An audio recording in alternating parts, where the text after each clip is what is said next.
This was the murder of Danielle Albus. To find her killer, we must first investigate our suspects. Can I get your name and room number? Draco Miller from room 412. I'm sure you've heard about the murder. What were you doing that night? I was in my room calling my parents. I heard you're quite wealthy. Why would you be calling your parents of all things? My parents give me my money.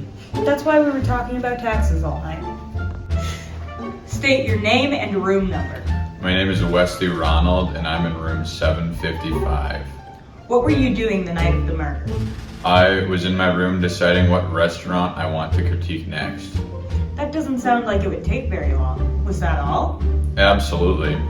I assure you, this is a serious business that requires long and careful preparation and thought.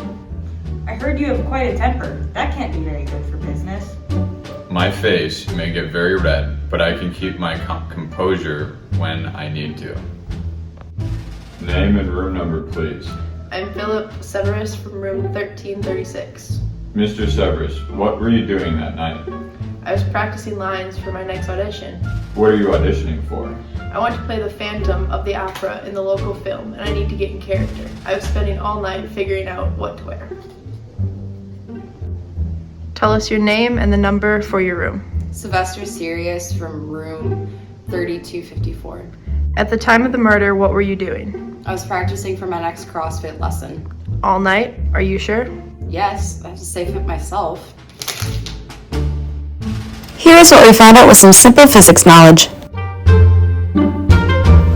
First, we converted the pounds to kilograms, so we had the right mass to work off of, and then the feet to meters, so we were able to do the rest of our calculations.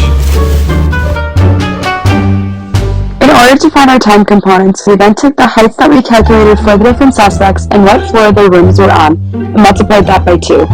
We then multiplied those answers by 1 meter over 9.8 newtons, and then took the square root of those numbers. We did this for each of the 4 suspects and their rooms. To find our velocity, we took the calculated distance for x and multiplied each one by their corresponding time that we had previously calculated. Then we had to find our x acceleration. We did this by taking 2 multiplied by our 4 change in x's, and subtracting it by our initial velocity, which was 0, and then multiply each by their corresponding time. Then that was all divided by their time squared.